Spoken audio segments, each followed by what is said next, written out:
Good morning, everyone, and welcome to Classroom 2.0 Live today.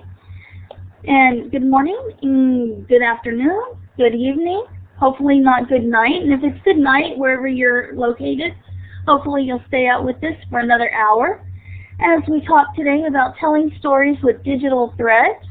And we're going to have our very special guest, Bigenho, who's going to talk to us a bit. And we are so glad that you've joined us. I'm here today by myself. Lorna's daughter is getting married, and Peggy is traveling out of town today.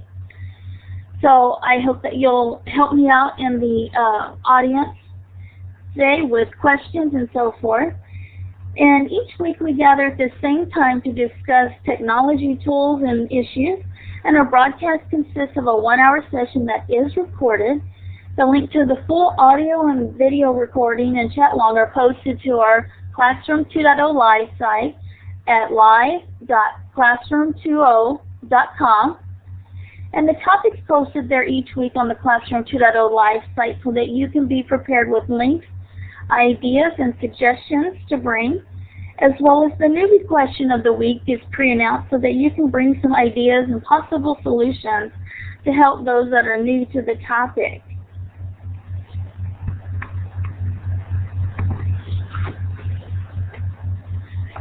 Before we begin, I want to review some of the features of today that we're going to be using today in Illuminate. And Illuminate just converted to a new setup in here. And we're going to talk about some of those things just briefly. During today's sessions, we're going to be asking some polling questions. And to cast your vote, we'll be using the check mark and the red X. And that's located in the right below the participant window. Is no longer located in the top menu bar. Below the participant window is a hand with a green arrow on it. And towards the end of the session, if you'd like to ask a question or share something, please raise your hand and you'll be given the ability to use the mic to speak. And next to the hand are two emoticons, the applause symbol, and then a thumbs down symbol. In the far right is a blue door, and if you need to step away from your computer, you'll click the blue door to let us know that you're not available at that time. And next to the blue door are the polling and the voting symbols. They're now located right there. So whether it's a check or X or A, B, C, D, whichever polling options we'll be using, that's where they're now located. Below those symbols is the chat window. And if you'd like to send a message to the room, you would type your message and then click the send button. And to make sure that the message goes to this room, make sure the words this room are visible. And if you wanted to send a message to a specific person or the moderators, use the drop-down arrow to make your selection. Remember that moderators are able to see all private messages throughout the session, but they're not in the recording. In the bottom left is the button to activate your microphone, and be sure that when you're clicking when you click the button to speak, that you also click the button to deactivate the mic button when you're finished speaking.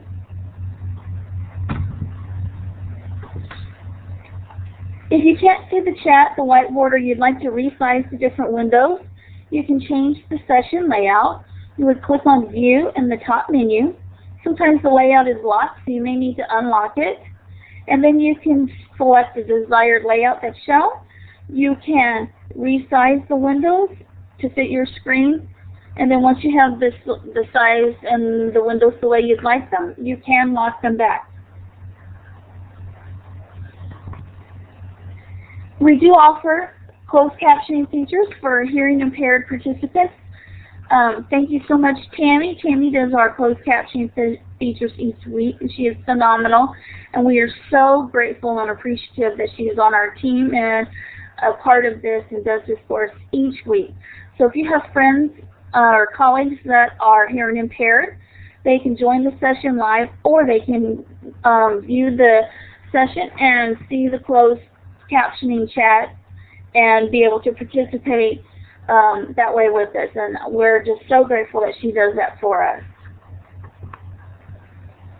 Today we're going to be using the whiteboard tools. We're going to be using the laser pointer, which is the little blue wand with the red sunburst at the end. So if everybody would click on that laser pointer tool and then click on your location in the world, on the world map, and sometimes the little sunburst valve goes a little bit to the left. You may need to drag it over a bit to indicate the correct location. See, in lots of places in the United States, one in Canada, Asia, and we're so glad that you've joined us wherever you are today in the world, whether you're viewing the recorded session or whether you're joining us live. And we thank you very much for doing that today. So now we're going to go ahead and we're going to go on to the polling questions.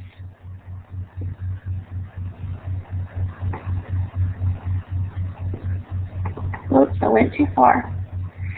And the first question is, would you find it useful to have interactive whiteboard activities for your students to do hands-on? If so, would you put the green check next to the blue door? And if you're not interested in those kinds of activities for your students, click the red X. If you find those activities useful, then click the green check. And I have a feeling that it's going to be an overwhelming majority. And let me go ahead and get those results. And it looks like about 77% are in agreement. We didn't have any negative votes. So that's a great majority, and I'm glad that people are interested in interactive activities. And our next polling question is, do you find that sometimes you wish you could quickly add a graphic to the whiteboard to explain a tool or concept as needed during a presentation?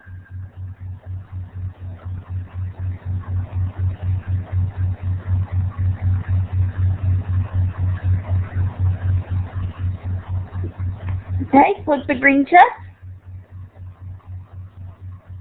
Okay, let me go ahead and get those results. Looks like about 57% and 3% maybe you don't have a need for that, or they're not working with students.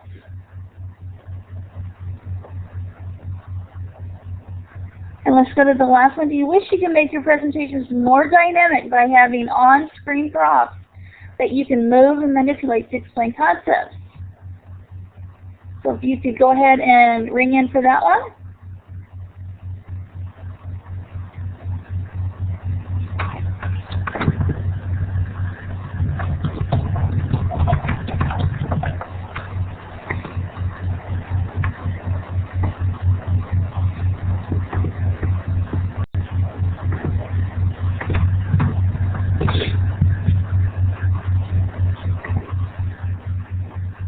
Okay, we have about 66%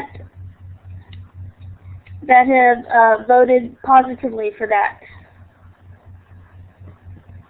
And we're going to be continuing these similar interactive aspects and with students today with the digital threads and the digital storytelling with Chris, and kind of piggybacking from what we did last week with Tammy, or previously and so forth with Tammy, with our fantastic Illuminate session and the interactive whiteboards.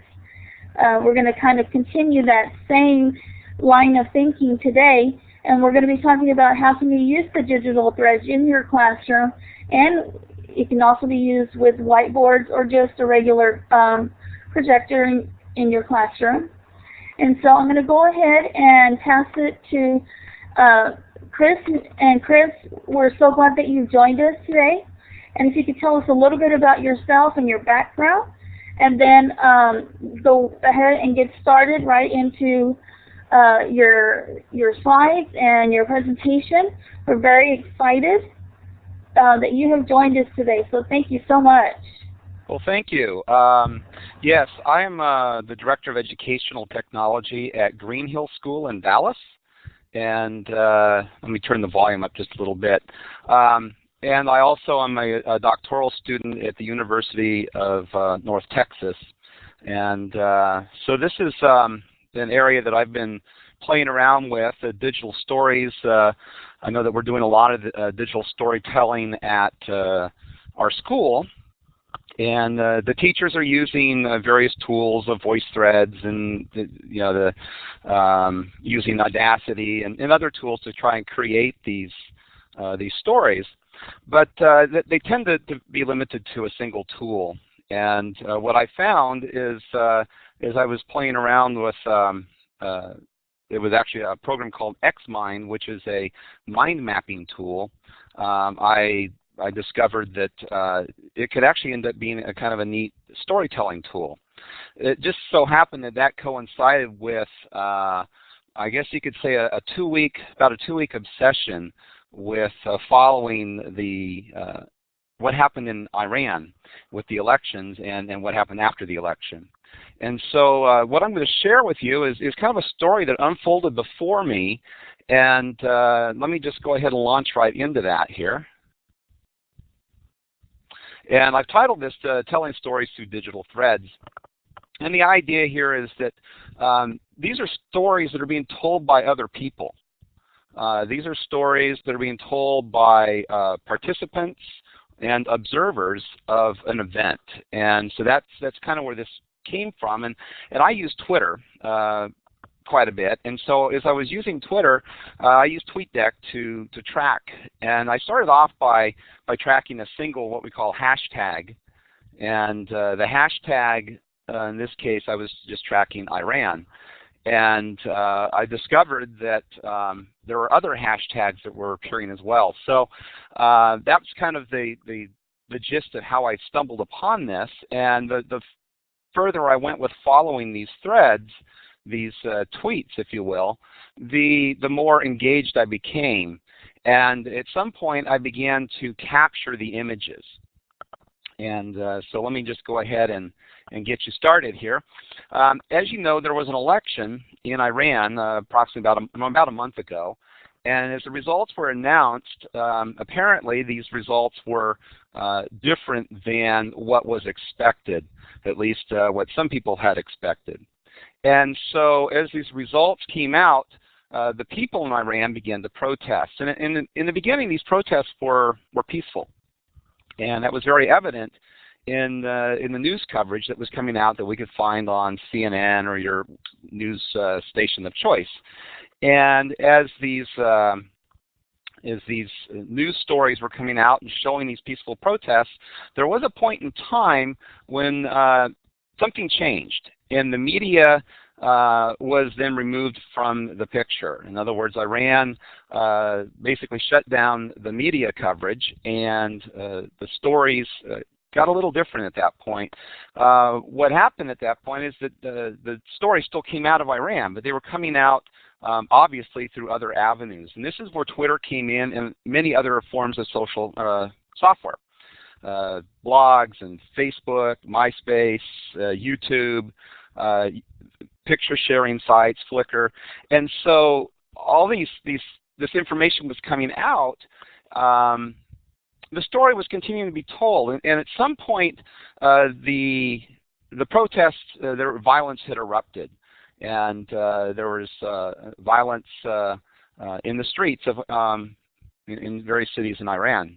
And so as I was watching all this unfold, I began to actually take pictures, if you will, using, in this case I use Snagit, but there are many other tools that you can use, but I took pictures of the tweets as they were coming. I just started to save them. I didn't know what I was doing. I didn't know why I was doing it, but I was intrigued by this. I thought, this is a moment in history. I want to capture this. There's a kind of a little history in that for me. I've always enjoyed history, been fascinated by it. Sometimes I wonder why I didn't end up being a history teacher. But as I as I captured these things, it reminded me of capturing other stories where a historical event occurred. I would take the newspaper clippings, or I might take a magazine cover. In this case, though, it was happening online. It was happening with the social media. So I began to capture these, and that's where the story actually took off. The story continued from that point. So these are the various tools that I used.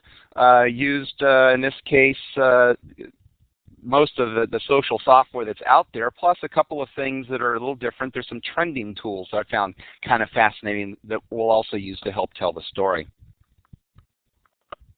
Let me stop for a moment before I go any further just to see if there are any quick questions.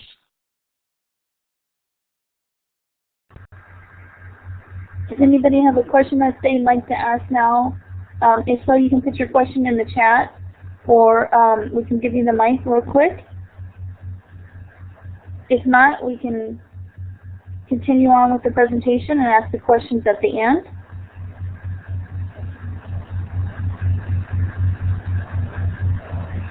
Yes, trending tools. As I mentioned, there were different tags, and as I said, I started out with hashtag Iran. And you'll see this as the story unfolds, but then there was Iran elections, hashtag Iran elections. GR88 was another one. And the trending tools allow you then to see which tags are trending, are becoming more popular within a topic.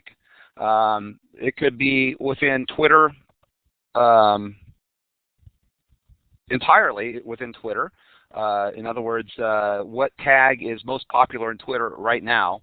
Or it could be, of these three tags, which one is most popular? So the trending tools, and there's some interesting charts that will come out of that that helps tell some of the story. So those are the trending tools, and we have some links to those later. All right, well, if there are no more questions at this point, let's move forward. And this is where we began, with Twitter. And in Twitter, what I found is that the tweets I was capturing, I could categorize. I began to kind of notice that some of these things were coming from inside Iran, some were coming from outside Iran, and some were also offering technical advice. There were also tweets that were being very helpful. There were also tweets that were being misleading. And it was interesting because CNN, this is a new thing, CNN covered this quite extensively, but they covered it through the social media. And they've had to struggle themselves with trying to figure out how they report the news when they're not on the ground determining ground truth.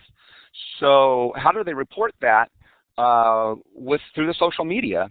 And it's very interesting to follow that as well. So it's kind of what ended up happening here as I began to go through this. And so the technical advice really broke down into these three categories: anonymous, cell phones, and bypass. And so if we take a look at those which are anonymous, these are some of the tags. I captured many, but I put a few up here that talked about anonymizing, helping the Iranians to anonymize themselves. And so you can see the first one up here is that send an anonymous email by using this. And they're providing a link here to another location, a site that in this case is an anonymizer. So the idea is that they're able to go ahead and help the Iranian people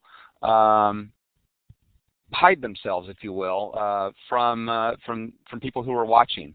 Whether it worked or not, obviously there's some evidence that some of this didn't work as well as they thought it might. But nonetheless, there was a lot of help coming out in terms of how to get out of Iran, get messages out without the Iranian government knowing who was actually sending them. So you'll see another one here. It says to donate bandwidth. And they're using a Tor here to do that, and it's telling you it's hard to trace. And here's another one: security forces cracking down. Now's the time to help anonymous surf. And then they're giving information on how to make your computer on the outside work and help the people on the inside. And so these are different ways of using your computer to serve as a proxy, if you will, or a way that someone in Iran could hit your computer anonymously and come back out. Part of this had to do with the fact that Iran actually began to filter or block down, shut down much of their internet, and so this allowed them to actually get out and get around some of those filters. So the people on the outside, the world was saying, let's help them, and this is how they were doing it. So looking at the cell phones, here's some of the information coming from the cell phone tweets. Most of or I should say, a lot of the information that was hitting the internet was actually being captured with cell phones. It turns out that Iran has a pretty extensive cell phone network, and it's fairly recent, and I'm sure you've read about it in the news since, because it has been somewhat controversial as well in terms of the type of technology that was actually there. But as the story unfolded, you could see people on the outside and some perhaps from the inside that were sending messages like, take out your SIM cards, leave the Bluetooth on, connect via Bluetooth. Here's another one that says you should change your SIM card often in the phones. The idea that you're constantly changing your identity then. Buy pay-as-you-go phones so that the SIM card is not actually attached to you. And then someone says, well, no, actually, that doesn't work. If you take the SIM card out, you're not protected. And it is still traceable. So there was conflicting information that was coming out, and that was also part of the story. So remember, this is a human story. This is a very real story. It was happening real time. As the events were occurring in Iran, the world was learning about them as this information came out. Some of the information that was wrong or was misleading from the inside was potentially from the government. There's some evidence that might support that as well. There are people from the outside that were also sending bad information. So, but it's whether that's good or bad, it's about the story, and that's it is. It was happening, and this allowed me to actually capture some of that. And then the bypassing the blocks, here's a little bit more here about anonymously surfing. Here's a site that you could go to that actually talks about how to get around some of the internet blocking that was going on. And one of my favorites was a way to actually turn your machine into an anonymizer to allow people to get around. So those are some ways that was working. Now, on the outside assist, you'll notice that there was, this is where that GR88 shows up. And let's take a look real quick. Here's the hashtag Iran election and hashtag Iran. In this case, things were getting shut down pretty tight in Iran at one point when it came to the internet. And so people were trying to be creative and give other ways around the internet. So here is a link, if you will, to a site that you can fax to. Basically, you would fax to the site, and they would post it for you at this iranfax.org. It's interesting that site is still up, and that site is has actually changed their way that they do it because they've realized that they indeed weren't quite as anonymous as they thought they were. So it was very interesting. I see, Caroline, in Florida, you're right. How do you know that the anonymous is credible and reliable, unbiased information? That is an excellent question, and that's something that people have to wrestle with. The point is that the story was being told, and that was actually out there, and that's something that we now have to work with. We have to try and deal with. If you're technically savvy and you get information from the outside and can confirm through multiple sources that's a legitimate anonymizer, but who's also to say that they weren't actually sending anonymizers that were coming from the government as ways to capture information. So that's again is just part of the story and the thread. And the idea here of these digital threads is that as I would get a tweet, it would inevitably lead me to something else. It would tug on me. So I would read the tweet, and there would be a link to a Facebook or to a website. And here's a website that I was led to through a tweet. It says, "Where is their vote?" You'll notice that this was actually done in multiple languages. In this case, it's Farsi, but on the same site, they were putting out information on how to deal with things like skin irritants. You may remember from the news that there were times when helicopters were apparently dropping caustic materials, the liquids, causing burns. That there was tear gas that was being used, and of course, you've seen the videos. There was, need for other types of first aid, and so they provided information on CPR and treating broken bones. So this became this place where the world was participating in a story. It wasn't necessarily just in Iran. The world was also reaching in and providing their own information. So there's a lot that is going on in this story, and it was very real. It's very real. And so let's take a look now from some news that was coming from inside Iran, and this is where it really got very personal, I guess you can say, from a human perspective. Here's some of the tweets. Here's all foreign embassies surrounded by militia to stop people going in. Again, that may or may not have been the case, but as we talk about determining veracity, and that's one of the things that CNN had to deal with, is how do we determine the veracity of this? And much of it had to do with multiple eyewitness accounts, or in the case of people that had been informants in the past for them, reporting something that they then took that as being a little bit more valuable. And you can see here's a picture. This actually comes from CNN. It's one of the iReports, but this was taken by one of the people in Iran. And so the Iranian government was going in and destroying computers, trying to eliminate or reduce access to the internet. The image down below is what was a live or almost live feed video that was coming in. And there was other video that was coming in as well. So there's this collection of information. So you can see you pull on one tweet and you ended up at a streaming video site, or you ended up at an image site. Information coming from within Iran. Now, Nato, the story Nato, remember I said that there were certain tags. I was using, in this case, I was using TweetDeck to track all of this. And so in TweetDeck, I was using hashtag Iran, hashtag Iran elections, GR88, which I still to this day, I've checked out the website there, not quite sure why the GR, but nonetheless, that became a very popular tag, and you'll see that in the trending in the end. So this is a new tag that began to pop up. You may remember GR88 was a tag, hashtag GR88. And I don't know what the GR stood for, perhaps green, but I'm not sure what the 88, if there was a significance to the 88. So I still don't understand that, but I know that a lot of good information and a lot of collaborative information was coming from that particular tag, or with that tag.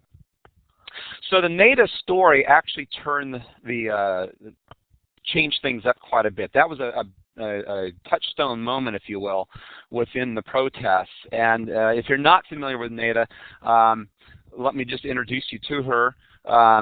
Here is actually, before we do that, I'm going to take you to some images, which are not necessarily Nato, but I want to show you, in this case, this is a picture of Nato here, but I want to show you some of the images that are online from the election, collected through social media, that have become part of the story that is here. So let me see if I do this right. I think if I click this globe, I should be able to send this all there. So let's see how this works. And I'll just have to see how I get back. Oh, I see. It launches in a separate window. All right, so you can see now the image playing here. It'll play, I believe, at the on rate for everyone here. But you'll see these images. There's just a collection. This is actually a collection that comes from Flickr, where people have posted images from Iran of the protests. And these protests, the images are still being collected in Flickr, and things are still going on. Although it's information coming from within the country seems to have decreased, and that may be more obvious as we get a little bit further into this.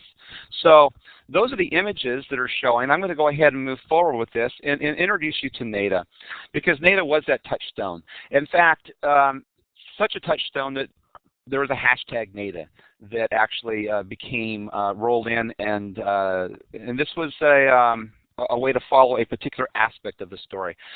Nato was a young, I believe, 26, 27-year-old student in Tehran who was shot on the street. And unfortunately, she was at the protest and she was shot. And the thing is that CNN was not there. The mainstream media was not there, and to capture any of this. And so it's interesting to see how this then unfolded online, because the image that came back, someone happened to have been there with a cell phone, and they captured the whole event with a cell phone.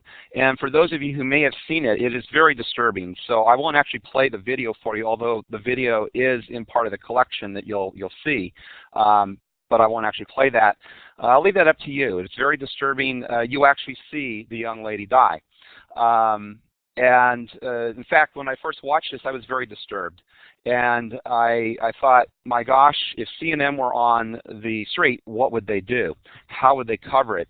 It didn't take long for me to see how they would cover it. Within just a few hours, it was online after they had determined that this had actually happened. It was online on their website, and you can see that they pixelated her face. But of course, the video that was initially shot, of course, was not, and posted, was not pixelated. So they told the story, and that was that. And however, later that evening, I noticed that they began to play the video on CNN, and they made an announcement that they were going to play it in the unpixelated form. And they told why, that apparently they had received a lot of messages about this, and that it's out there, and the story needs to be shown. And so it was interesting that I went, it was actually the next day that I heard actually heard an interview with a couple of the people who are charged by CNN to determine what goes on the air and what doesn't, and how it's to be covered. And this question was asked: how would they cover this? How did they cover it? How did they decide to go from the pixelated version to the raw version? And that was it. Is that they had received such a flood of people saying you need to show this, that they decided that they would show it, but only show it within the context of which the video had been captured, and within the context in which the situation was occurring, and with extensive warnings before it. And so it was interesting. I'm not sure that this would have actually shown had the media actually been on the ground to capture it. But it's again becomes part of the story, and that was the rally cry that came out of that. You can see here's some other things that came up. How did people react? And here you can see that when she was shot, people didn't know who she was, and that's part of the story as well. It was actually through a lot of the social media that her name came out, that her name was Nato, and it later got translated. Apparently, this person says, which means voice or call in Farsi. If anyone speaks Farsi, if you can verify that, that would be great. But that is, these are some of the sentiments. There were many. I've only captured two here. You can imagine that there were many that were in memorial of her, or talking about what had happened here. The more that the social media began to be shared, the more information that came out, and more people that could begin to supply information about who she was. Although you can see that some of the information, some of the reactions were a bit different. Here's one that says, Nato was not a good debater. Obama calls what is going on in Iran a debate. Iran, I apologize on behalf of the United States. So you can see that not everybody was agreeing with the U.S. policy at that particular point. And so it's again, that is part of the story. That's the history. That's the story of the people. And all I've been doing is capturing the tweets and the collections of videos and the images that they have posted, and began to string them together, showing how these things relate. So as we take a look here, I'm going to take you to a video site. Actually, I understand that the video may not play very well in here, so I'm going to go forward with this, and if there's time, I can go back and play the video. But I'll give you the link. You can see it there at the bottom. It's on Mashable. And Mashable is a site that brings together many different types of social media, and in this case, these are YouTube videos. And so this person here, and how did I find out about this? Again, it was that digital thread. It was tugging on a tweet that led me to this collection of videos here. And so you can see in this collection of videos here, we have 10 incredible YouTube videos, he titles it. And I'm not going to go through each slide here, but you'll notice that he has he basically has them in sequential order, and leading up to how the election results, to the peaceful protests, to the media being removed, to, in this case, the actual video of Nato being shot and dying. So it's interesting, though, that if you take a look, this is also from that same site. So this is, again, part of the story. The story continues, and it lives on. And so here you can see some of the comments that were posted on that Mashable site. And it's interesting, though, to note, and if you were to go to that site on your own, you would find that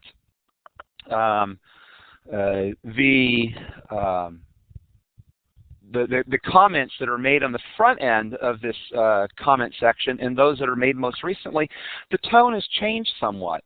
And again, that's part of the story. That's the story that's being told here. And as the story lives on, it continues to evolve, and people's feelings and sentiments and the knowledge of what's going on changes as well. So, but again, you can see these are things that people are saying, and it's being captured because of this rewrite web. And in this case, it can be told because you can then thread these things together. So the question came up earlier about the veracity, how to determine the veracity of the information. How do we know that people are who they say they are, because you can be anyone you want to be online. And that is very true, and that is also part of the story that needs to be told. And so you can see as we look at this, here's a particular video. That particular tweet was saying that they haven't been forthright about all of the protests. In this particular case, this is the on the side here, Ahmadinejad rally, and they said that the rally was actually larger. They're showing this large picture, but what they've discovered is that it was actually photoshopped to make it look like it was a larger crowd. Not that this has never happened before in the news, but in this case, it was used as propaganda. So that's again, you talk about veracity. How do you determine what information there is correct? Another area that the tweets led me to was Facebook. And you can see in this particular case, I ended up on Moussavi's Facebook, and you can see that his information was both in Farsi and in English, and I found that to be rather fascinating as well. Now, at first, I wasn't sure whether this was actually his Facebook or not, because you can set up a Facebook and be anyone you want to be.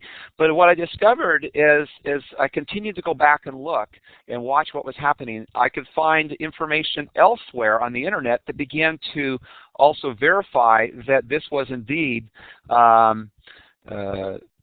Moussavi's Facebook account. And so you can see here's some of the other information that's there. He had linked out to, in this case, a YouTube. This happened to be a BBC video that got posted onto YouTube, but captured from within. And in this case, it was captured by a person who is in this particular case, captured by someone who was in the country using cameras there. You can see that the information is also in both languages. It was in Farsi, it was in English, and they were providing information as well. In some cases, they're talking about the protests or announcing protests that may be coming out. So to bring this to a close here, to take a look at some of the other the trends. How big a deal was this? And there was some question about what are trends, what are the trendings here. Well, you can see this is gives you the dates, and starting back here on June 12th, there's this tremendous amount of information that was coming out of, this is dealing with Iranian election traffic. And this particular graph shows that on about, well, let's see, looks like 1400, so what would that be? 2 o'clock, I believe, on June 12th. The internet was basically shut down coming out of Iran. And that there was very interesting. You can see then it slowly opened up after that, but not to the volume that it was before. And these are the different routes and passages, and I don't understand all of the information that's in there in terms of the colors, other than that they're different probably nodes coming out of the country as part of the internet structure. But here you can see tags with hashtag Iran election. You'll notice here that the hashtag Iran election started on June 12th. And it took off like wildfire. And this is looking at a month's collection. This is a month's collection. So from May 25th to what would be June 25th, at that point, that's the way those hashtags came out. And so you can see here's 30,000 tweets with that hashtag at that particular moment. That's that's actually at that particular time on June, looks like 17th. You'll notice that some of the others, here's the GR88, and so you can see it was trending as well. Nato, you'll notice, started on June 20th, and that's because at June 20th, this is when she was shot. And immediately this new hashtag, a name, a girl that the world did not know about, suddenly was the battle cry, was the cry of the protest, became the touchstone of the protest, and became known worldwide. And that hashtag Nato would actually get you many different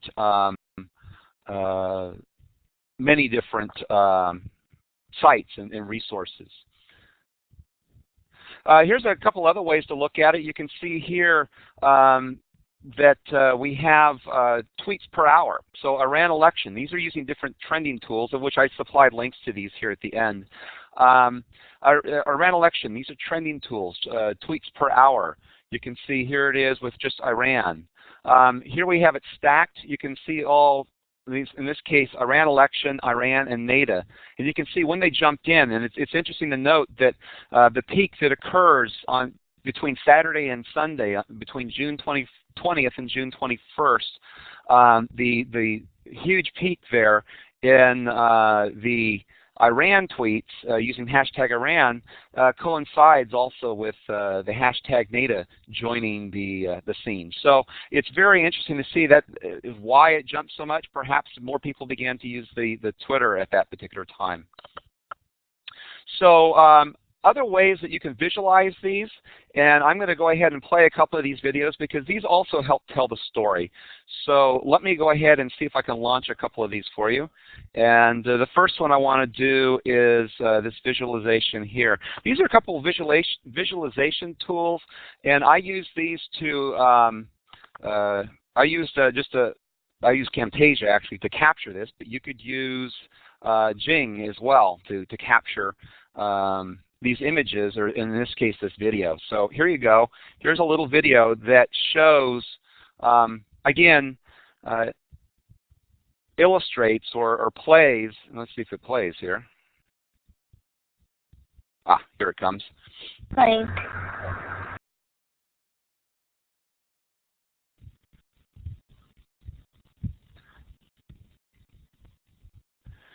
So this tool simply takes the tweets and you put in a hashtag, and it takes the tweets that are coming through with that hashtag and begins to place them in this visualization tool as it evolves from one to the next. It creates essentially a slideshow of live tweets. And so that's what this was. As you can see, that it was taken here 16 minutes ago. Of course, now this was on the day that I captured this. But you can see, and some of these are don't blame Hamas or the Arabs. These are Iranians doing this to us, and we can talk to them and win them over. It was clear that there were also people who were tweeting who didn't understand the politics of the region, the people groups of the region, and were calling things, misnaming them, and that in itself could be a problem. And so that is also part of the story. But this is another way of telling that same story, and is to visualize that. Let me go ahead and play one more for you here.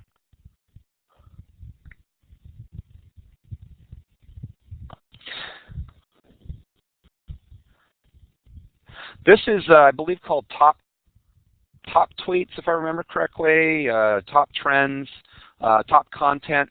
And in this case, I had Iran election, and it's kind of small there to see, but Iran election and Iranian over on the other side. And then in the middle was John and Kate, happened to be there.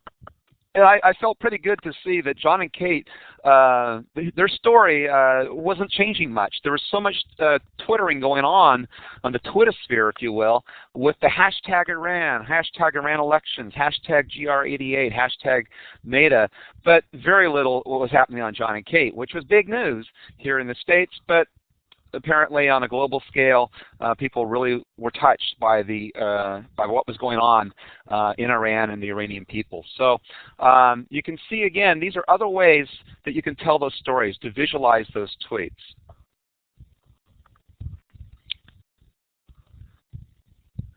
So that brings us to a close. This is the idea, again, of this digital story being told through these digital threads. The idea that you tug on one and it leads to another. It leads you to a picture, an audio clip, another resource. It leads to good information, to bad information. But the thing is, it is the story. It's the story that's being told by the people, and I just simply captured it. And that's what as I see it, that's what storytelling through digital threads is about. And at this point, I'd like to go ahead and open this up to questions and comments. And yes, I do see, Caroline, yeah, there's huge potential in here for telling stories in the classroom, students telling stories, really at all ages. What I did here was actually quite simple. I saw a question come back earlier about Xmine. Xmine is actually an open source mind mapping tool. You can utilize, it's free. It has some internet capabilities, although it's not collaborative via the internet yet. But it's a very powerful tool for mind mapping. If you're not familiar with that, maybe FreeMind is another one that you're used to, or perhaps Inspiration is another. Yes, I have a list that we'll put up here and of resources. Let me go ahead and open this now to questions and comments.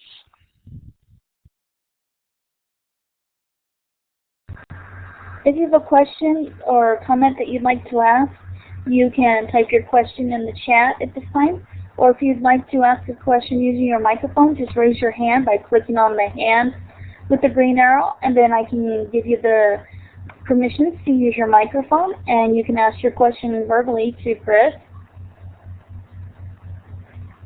And one thing, Chris, I noticed when the election issue first started, that CNN wasn't covering the election. That it was mainly at first covered via, like you said, the tweets and the cell phone. And I can't remember exactly why CNN wasn't aware of the issue going on in Iran initially. Do you have any insight on that? No, not in particular. They I heard an interesting talk a week or so ago. For the life of me, the gentleman's name has now skipped my recollection, which is horrible. But he's a reporter with NBC and one of the anchors there at NBC, and he was talking about the news cycle and how things move around. And it's also interesting to note that when Michael Jackson passed away, how quickly the news moved away from the election in the protests in Iran. And really now it's a back burner story in mainstream media, but still not a back burner story when you take a look at how the world is talking about it, because these conversations where I captured these over that 2-week period, this idea evolved over 2 weeks, that stuff is still there. That stuff is still coming back, and people are still talking about it. I remember them reporting about the election results and that the election results were going to come out. But I think, in part, some of the information, I can only speculate that some of the information that may have been coming out via the social media showed things that were more graphic than what might have been shown in the mainstream media, and that perhaps that forced their hand. But that's just speculation, though. Okay. Does anybody else have a question or comments that they'd like to share? Chris, can you talk a bit more about some of the trending tools that you use? Because I know that people they're great and they give great information, but they are not able to use them in the classroom. So what are some suggestions for getting around some of those barriers? Well, yeah, using them in the classroom. Every school is different in the way that they deal with the social media, and I would encourage, I guess, first of all, that the discussion needs to happen. The education is going to continue to get further and further behind the more we stick to the blocking and the non-use of these types of technologies. And so that's the first thing, is that we need to have that discussion, and that discussion needs to happen with open minds far up in administration and in education, all areas of education. To get around it is perhaps, if your school does block Twitter or blocks to YouTube and some of these other tools, is to, the students aren't blocked at home, and most likely, and hopefully you're not blocked at home. So you can begin to collect some of these things. In fact, I'm thinking, if you're a history teacher or you teach government, I couldn't think of a better way to begin to tell current stories, to introduce a topic. You can even take, it doesn't have to be through Twitter, but you can use the same idea of digital threads, pulling from online resources that may be not real time, but things from the various museums and artifacts that are out there, but link them together into this digital thread. The idea here is it's not just the social media, although that's where I stumbled upon this, and I see the power in this. But at the same time, I see uses in this that far transcend the social media, and that is new ways to tell stories. And that's to realize that we all have stories to tell, and now the world is our stage. We can tell these stories, and we can tell the world these stories, and we can share them, and that's powerful. That's a very powerful thing. So I would encourage, one is to have the conversation, to open things up, and the realization that the world is different than it was before, and business understands that, government is understanding that. I mean, I learned a year or so ago that the CIA has its own MySpace, Facebook type account, social network site. They realize the power in social networking.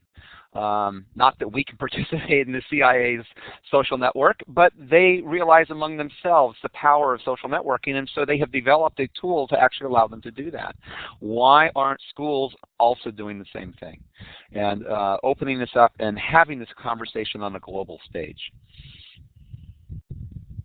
I agree, and it seems like a few educators who might have abused things kind of ruined it for everybody, and the administrators, like you said, are just kind of fearful of, allowing that kind of access.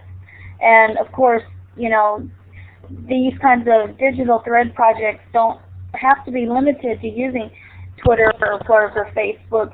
You can use CNN and a Wikipedia article, or if you don't have access to Facebook, there are lots of resources out there, CNN besides those kinds of things that you can use to create a story using different digital threads. Not, of course, Twitter and those things that are live and current maybe are more innovative and more interesting sometimes, and that's where the screenshots would come in. As an educator, you can use those and bring those in, and maybe the kids could do that, and they might have to do that from home to bring that part in for their story. But I think that's great, but I'm hoping that people don't limit or feel limited, so they're not going to try these kinds of things. And like you said, the conversations and showing, what you can do with a digital thread, even if you have to do it from home and bring in the screenshots, you can show that to your administrator, your district leaders, and so forth, and show them a good examples and modeling that. Then maybe that would convince them to, take the risk and unlock maybe some of those sites just for the educators and down the line, and kind of proceed that way. Do you agree that that might be a good way to start, Chris? Certainly. It's if you think about the story that I just told, social media was what brought that story to the world. When the mainstream media was shut out of Iran, the fact that they had a cell phone network that was robust, the fact that people were technically savvy enough to use their phones and thought about that, and they linked all this stuff to the internet. The story I just told was told utilizing social media because that's where the story took place. And that in itself is part of the story, is that is where the story took place. But if you were, let's say, working on a presentation, or had your students doing a presentation on Mozart, it doesn't have to be in history, or it could be music history. It could be something in science. Perhaps they're taking a look at trying to compare, or you've got Einstein and Galileo and Newton, and they're wanting to tell a story of these three scientists. You can utilize information that's already there, capture that, and string that together and tell a story. The research is done. It's another way of telling and demonstrating through authentic learning, and in this case, what I consider to be an authentic learning artifact, and they leave that behind. And the fact that you can record these. There are so many different ways to record these, and here you can see that it's being done here in Illuminate, and my understanding is that this session is recorded, and so this session will be can live on after this period of time online. And so don't let yourself be limited to the fact that what I showed was all in social media. It's in social media because that's where the story took place. Definitely. You can certainly expand the opportunities and the possibilities are limitless of how you could take this idea and, adopt it and innovate it for your own classroom and your own needs, and how to work that with your students. And Sherry's asking, how would you solve the bandwidth problem? Yeah, bandwidth. Again, that every school. Sure. What was that? No, I was just asking if she's talking about bandwidth in the classroom. Yes, actually, I'm okay. going to put a plug in here for Tapped In as well. I see BJB is here. I have not spoken with them in quite some time, but that's a very low bandwidth space as a chat tool. There are other things that you can put together there. Links going out. Of course, if you're going to bring the heavy media in, if you're going to bring video in, you will have a bandwidth issue there. Yeah, that's a great point too with the cell phones. And again, that's going to be a fundamental change in schools. Schools are going to have to get with the program and realize that these are not just cell phones any longer. These are communication devices. These are devices that connect with information on a global scale and allow for collaboration and cognitive abilities via something that you can just carry around in your pocket, and the ability to share information and the ability to look things up. So the cell phone is certainly going to be an important thing in the future. But if you're talking about right now, obviously, you're limited. If you are limited by your bandwidth, then you're going to have to take a look at the types of media you bring in. What I showed today was actually very low bandwidth intensive in terms of the actual presentation. The fact that it's going through it's being streamed to everybody makes it more intensive, but the actual capturing and creating of the story and telling it to a group locally, I need to give you the background on this, I guess.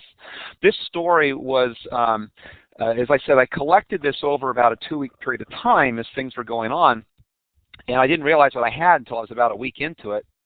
And I realized that I need to keep this going because I've stumbled upon this digital thread, this digital story. I wasn't planning to do anything with it for probably a month and a half, 2 months, but I was at NECC and I just finished a presentation on using alternate reality gaming as a learning environment. And in that particular, when I was done, as I was walking along, one of my colleagues, I talked to them about this and said, Chris, you've got to show me how you do this. You've got to do a presentation tomorrow on this. And I said, but I don't have it done. I don't have all my resources. I only have some of them. And said, no, you have to do it. So I told her, I said, well, if they have an opening, I will do the presentation. I'll put it together. So they had an opening, and I signed up, and that night till the wee hours of the morning, put together the presentation that you just saw today. And that was how this grew. This was meant to be done in person at a conference, but the fact it can also be told electronically, streamed to you, is just a plus, if you will. It's an addition to. I guess it widens the audience and it brings it to a global audience instead of just those who could be with me on that particular day. Definitely, definitely. We thank you so much for joining us today, Chris. And the link to your blog and so forth is in our GLAM link that I've posted. And I'm going to go ahead and wrap things up, and I'll post the GLAM link in here again in just a sec. Next week we're going to be having a great, great guest again. We're so privileged to have such wonderful guests with us each week. And our topic is going to be, how can I create great PowerPoints without breaking the law? Take 2.0. We're going to talk about what is PowerPoint 2.0 with Alvin Trusty. You may have heard of him. If not, you're in for a treat next week, next Saturday at the same time. And these are some of the great learning communities that have been started by or that Steve Hargadon is a participant in and helping grow the networks. And the interview series with Steve Hargadon is going to start back up on August 4th with the social networking and education with Dave Tosh from ELG, which is, if you're not familiar with what an ELG is similar to a name sort of, or a wiki kind of thing. So you might want to mark your calendar for August 4th, that Tuesday, at 11 p.m. Pacific, 11 a.m. excuse me, and 2 p.m. Eastern, and join Steve for an interview with Dave Tosh. And the beginner series is going to start back up with Sue Waters on August 7th, and she's going to be talking about RSS feeds and getting started with that, what to do, what an RSS feed is, and so forth. So be sure to tune in that Wednesday at 8 p.m. Eastern, and Thursday in Australia at 10 a.m. Australia Eastern Time. And just a reminder, we have a Classroom Tutorial Live Digo group. That link to that is in the GLAM link that I'll post in just a second. And we want to give a very special thanks to Chris Bigenho for joining us today, and Steve Hargadon, who's the founder of Classroom2.0.com and thefutureofeducation.com, and now I need to add conversations.net, and that he's also in conjunction with growing the LearnCentral.org.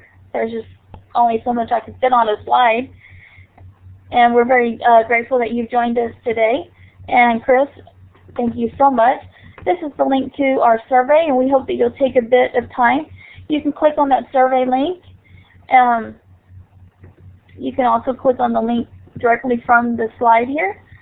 And if you'll take a moment to fill that out and illuminate a bit of information, and more importantly, give us information on how the session went today, as well as for future sessions, so that we can continue to bring you sessions and guests that are interesting to you and that are helpful to you in the classroom. And we're just very grateful for the feedback that you can give us. The recording links will be posted at our live site later this weekend. Steve is traveling at this moment, so hopefully he'll get the links situated and posted to our live site later this afternoon, maybe tomorrow, hopefully at the latest by Monday. But check that, and I usually post on Twitter and Plurk when the links are live. So keep checking there when all of the recording links are posted. And we do have a new MP4 that you can subscribe to in iTunes as well, and download as a podcast to your iPod format. So those are great things. And again, we thank you so much, Chris. We thank everybody for coming today, and we hope that you'll take just a few seconds to fill out the survey. And we hope to see you next Saturday at the same time, 12 p.m. Eastern, for the great session that we're planning on PowerPoint and how to create a great PowerPoint without breaking the law with Alvin Trusty. So thank you so much, everybody. And next week, Lorna and Peggy will be back with us, and hopefully you will too. So thank you so much. Have a great weekend. So have a great afternoon, evening, or morning, whichever time of day it is for you. And thank you again. See you next week. Bye-bye, everyone.